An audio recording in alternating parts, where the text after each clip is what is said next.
ഇതുവരെ ശബരിമല കാര്യത്തിൽ സർക്കാരിനെതിരായ വളരെ കടുത്ത ശക്തമായ നിലപാടെടുത്തിരുന്ന NSS ഇത്ര പെട്ടെന്ന് നിലപാട് മാറ്റാൻ എന്താ കാര്യം? നമ്മൾ ഭൂതക്കണ്ണാടി വെച്ച് നോക്കിയിട്ടും നമ്മുടെ അറിവില് അല്ലെങ്കിൽ നാട്ടുകാരുടെ സമൂഹത്തിന്റെ അറിവില് അതിനെന്തെങ്കിലും ഒരു കാരണം ഉണ്ടായതായിട്ട് അറിവില്ല. ഷഡവൂക്കെന്നങ്ങ് തീരുമാനം മാറ്റുകയോ ചെയ്തത്. അയ്യപ്പ സംഘം എന്ന് പറഞ്ഞപ്പോഴത്തേക്ക് SNDP രംഗപ്പിത്തൂടെ പ്രഖ്യാപിച്ചു. ആലോചിച്ച് നോക്കണം, ഈ 2018 ഈ സുപ്രീം കോടതി വിധി വന്നതിന് ശേഷം ഈ സ്ത്രീ പ്രവേശനത്തിനെതിരായിട്ട് സമരം നടന്നല്ലോ. ആ സമരത്തെ എതിർത്ത ആളുകളാണ് സത്യം പറഞ്ഞ SNDP. ഞങ്ങൾ വേണമെങ്കിൽ ബദൽ സമരം നടത്തും എന്ന് പറഞ്ഞവരാ. അത് അന്ന് വെള്ളാപ്പള്ളി നടേശൻ സാർ പറഞ്ഞൊരു കാര്യം ഇപ്പോഴും ഓർമ്മയുണ്ട്. അതായത് ഈ ശബരിമല സമരം എന്ന് പറയുന്നത് ഒരു രാജാവും ഒരു സമുദായവും ഒരു തന്ത്രിയും കൂടെ ചേർന്ന് നടത്തുന്നതാണെന്ന്.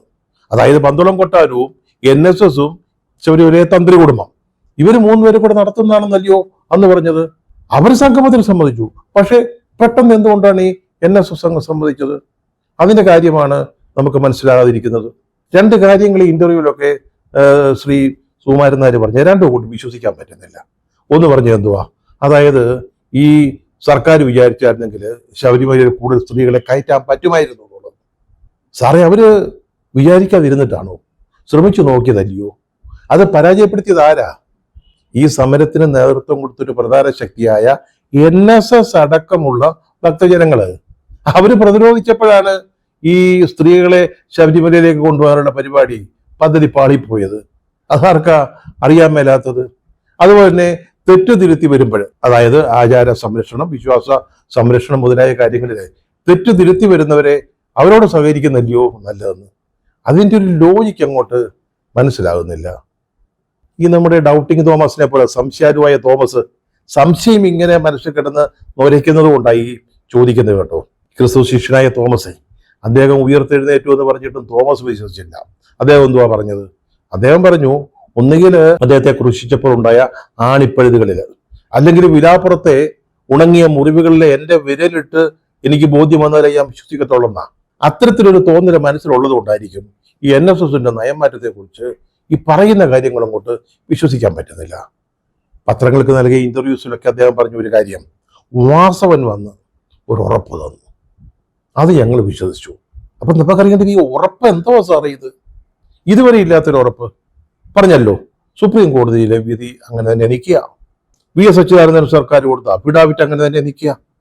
അതായത് ഏത് പ്രായത്തിലുള്ള സ്ത്രീകളെ കടത്തണം എന്ന് പറഞ്ഞുകൊണ്ടുള്ള അഫിഡാവിറ്റ്, ഇതെല്ലാം അങ്ങനെ നിൽക്കുമ്പോൾ എന്ത് ഉറപ്പാ കൊടുത്തത് ഈ വാസവൻ സാറ്? ഒറ്റ കാര്യമേ സെക്രട്ടറി വിശദീകരിച്ച് പറയുന്നുള്ളൂ.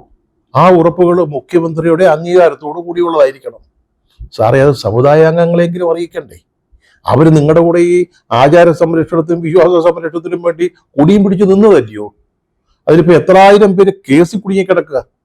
കേസിന്റെ ഓരോ അവധിക്ക് മജിസ്ട്രേറ്റ് കോടതിയിലേക്ക് തേരാപ്പാര പൊക്കോണ്ടിരിക്കുകയല്ലയോ? അവരെങ്കിലും ഒന്നും അറിയണ്ടേ എന്തുവാ നിങ്ങൾ തമ്മിലുണ്ടായ ഈ ധാരണ?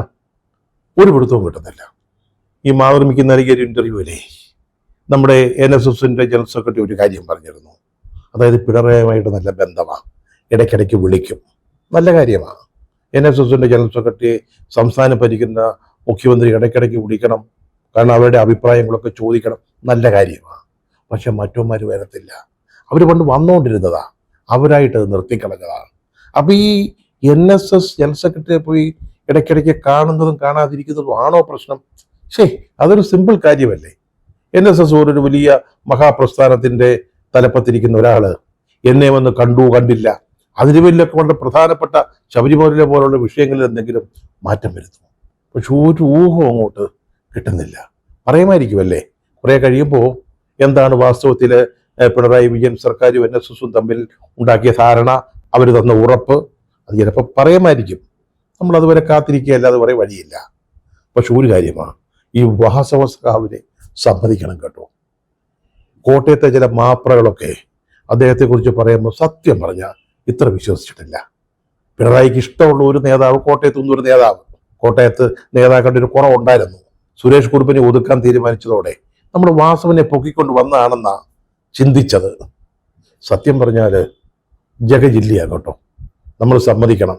അദ്ദേഹം ഇതിനകം നേടിയെടുത്ത 2 നയതന്ത്ര നേട്ടങ്ങൾ, അത് മാത്രം മതി കേരള രാഷ്ട്രീയത്തിന്റെ ചരിത്രത്തിൽ അദ്ദേഹത്തെ എന്നും ഓർമ്മിക്കാൻ. ഒന്നാമത് മാണി ഗ്രൂപ്പ് കേരള കോൺഗ്രസിനെ LDFിലേക്ക് കൊണ്ടുവന്നതിന്റെ സൂത്രധാരൻ ഇദ്ദേഹമാണെന്നാണ് ഇപ്പൊ പറയുന്നത്. സത്യം പറഞ്ഞാൽ ഇതുവരെ അവര് പുറത്ത് പറഞ്ഞിരുന്നില്ല, ഇപ്പോഴാണ് അത് പുറത്ത് പറഞ്ഞു തുടങ്ങിയിരിക്കുന്നത്. മാണി ഗ്രൂപ്പിനെ LDFിലേക്ക് കൊണ്ടുവന്നത് വാസവൻ ചെറിയ കാര്യമാണോ? ഒന്ന് ആലോചിച്ച് നോക്കി. KM മാണി അന്ന് ബജറ്റ് അവതരിപ്പിച്ചപ്പോൾ നമ്മുടെ EP ജയരാജൻ, അപ്പൂപ്പൻ മന്ത്രി നമ്മുടെ ശിവൻകുട്ടി അണ്ണൻ, ഇവരൊക്കെ അന്ന് നിയമസഭയിൽ കാട്ടിക്കൂട്ടിയ കാര്യങ്ങൾ, കോപ്രായങ്ങൾ, മേശ വലിച്ചെറിഞ്ഞത്, ഡൈസ് മുഴുവൻ അടിച്ച് തകർത്തത്, സ്പീക്കർ ഡൈസ്, ഇതൊക്കെ നമ്മൾ കണ്ടതല്ലയോ? കണ്ടതല്ലയോ? മാണി സാറിന് എന്തൊക്കെയാ പറഞ്ഞത്? ബജറ്റ് കള്ളൻ. ഈ കേരള തോകാടിയ എന്നൊക്കെ പറയുന്നതിനേക്കാൾ കഷ്ടം പിടിച്ചൊരു പ്രയോഗമായിരുന്നു ബജറ്റ് കള്ളൻ. ആ കേരള കോൺഗ്രസിനെയാണ് വാസവൻ സഖാവ് LDFിലേക്ക് കൊണ്ടുവന്നിരിക്കുന്നത്.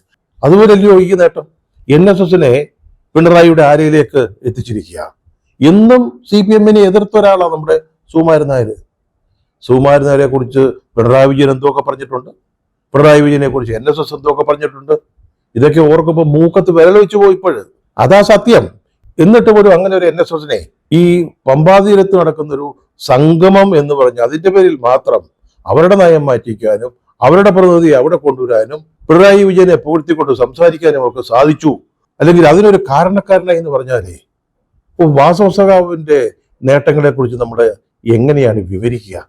സത്യം പറഞ്ഞാലേ നമ്മുടെ പ്രധാനമന്ത്രി നരേന്ദ്രമോദി ഈ ശശി തരൂരിനെയൊക്കെ വിദേശ രാജ്യങ്ങളിലൊക്കെ വിട്ടില്ലേ, അതുപോലെ ട്രംപുമായിട്ടൊക്കെ സംസാരിക്കാൻ നമ്മുടെ വാസവൻ സഖാവിനെ അയക്കേണ്ടത്. അത് രാഷ്ട്രീയം നോക്കരുത്, CPM ആണെന്നോ എതിർപക്ഷമാണെന്നോ കമ്മ്യൂണിസ്റ്റ് ആണെന്നോ ഒന്നും വിചാരിക്കണ്ട. നമുക്ക് രാജ്യ താല്പര്യമല്ലയോ പ്രധാനം? ട്രംപിനെയൊക്കെ കൈകാര്യം ചെയ്യാൻ വാസവ സഖാവിനെ വിട്ടാലേ ഈസി ആയിട്ട് നടക്കുമെന്നാണ് എനിക്ക് തോന്നുന്നത്. കളിച്ച് നമ്മുടെ വാസവൻ സഖാവേ പഴയ RSP നേതാവ് ബേബി ജോണിന്റെ പേരില്ലാതാക്കുമെന്നാണ് എനിക്ക് തോന്നുന്നത്. അത് പോസിറ്റീവായിട്ട് പറഞ്ഞത് കേട്ടോ, നെഗറ്റീവായിട്ടൊന്നും ചിന്തിക്കരുത്. അത് എല്ലാവർക്കും സ്വീകാര്യൻ. ഇടതുപക്ഷത്തിനും വലതുപക്ഷത്തിനും കോൺഗ്രസിനും CPMനും ഘടകകക്ഷികൾക്കും എല്ലാവർക്കും സ്വീകാര്യനായതുകൊണ്ട് ഇവർക്കിടയിൽ തർക്ക വിഷയങ്ങൾ സംസാരിച്ച് രമ്യതയിലെത്തിക്കാനുള്ള ഒരു കഴിവ്, അത് ഹെൻറി കിസിഞ്ചർ പണ്ട് അമേരിക്കയിൽ ഉണ്ടായിരുന്ന ഒരു സ്റ്റേറ്റ് സെക്രട്ടറിയാ. ഭയങ്കര നയതന്ത്ര വിദഗ്ധനായിരുന്നു. ചൈനയുമായിട്ടുള്ള അമേരിക്കയുടെ ബന്ധമൊക്കെ നന്നാക്കുന്നതിൽ അദ്ദേഹം വഹിച്ച പങ്ക് വലുതാ. അതുപോലെ കേരള കീസിംഗർ എന്നാണ് അന്ന് ബേബി ജോണിനെ വിളിച്ചിരുന്നത്. ഇപ്പൊ അത് ആ പേര് ബേബിച്ചാൻ നഷ്ടപ്പെടുമെന്നൊരു സ്ഥിതി വന്നിരിക്കുക. കാരണം ഇപ്പം കേരള കീസിംഗർ എന്ന് വിളിക്കാൻ വാസവനല്ലാതെ വേറെ ആരാണ് അർഹനായിട്ടുള്ളത്? ഇനി നമ്മുടെ വാസവൻ സഖാവിനെ കാത്ത് എത്രയെത്ര പദവികൾ, എത്രയെത്ര ദൗത്യങ്ങൾ, നിയോഗങ്ങൾ കാത്തിരിക്കുന്നു എന്നൊന്നും ഇപ്പൊ പറയാൻ പറ്റത്തില്ല. ഈ സമയത്ത് ഒരു ചെറിയ അപേക്ഷ, സഖാവ് പിണറായി വിജയൻ അടുത്ത തവണ LDF വീണ്ടും അധികാരത്തിൽ വരുമ്പോൾ, അങ്ങനെയാണല്ലോ കമ്പ്യൂട്ടറും കബഡിയും പറയുന്നത്. ആ ഒരു സാഹചര്യത്തിൽ ഏതെങ്കിലും കാരണവശാൽ, ഞാൻ അടിവരയിട്ട് പറയുകയാണെ, ഏതെങ്കിലും കാരണവശാൽ അങ്ങ് മുഖ്യമന്ത്രി സ്ഥാനം ഏറ്റെടുക്കുന്നില്ല എന്ന് തീരുമാനിച്ചാൽ എങ്കിൽ മാത്രം അവിടെ ഒരു അടിവരയിടുക. എങ്കിൽ മാത്രം നമ്മുടെ വാസവൻ സഖാവിനെ മുഖ്യമന്ത്രിയാക്കണം. അത് നമ്മുടെ സംസ്ഥാനത്തിന് വളരെ നല്ലൊരു കാര്യമായിരിക്കും. അല്ലാതെ കേരളത്തിന്റെ മുഖ്യമന്ത്രി, CPM മുഖ്യമന്ത്രി കണ്ണൂരിൽ നിന്ന് മാത്രമേ വരാവൂ എന്നുള്ളൊരു നിർബന്ധ ബുദ്ധി പിടിക്കരുത്. കേരളത്തിന് വേണ്ടി പറയുകയാണ്.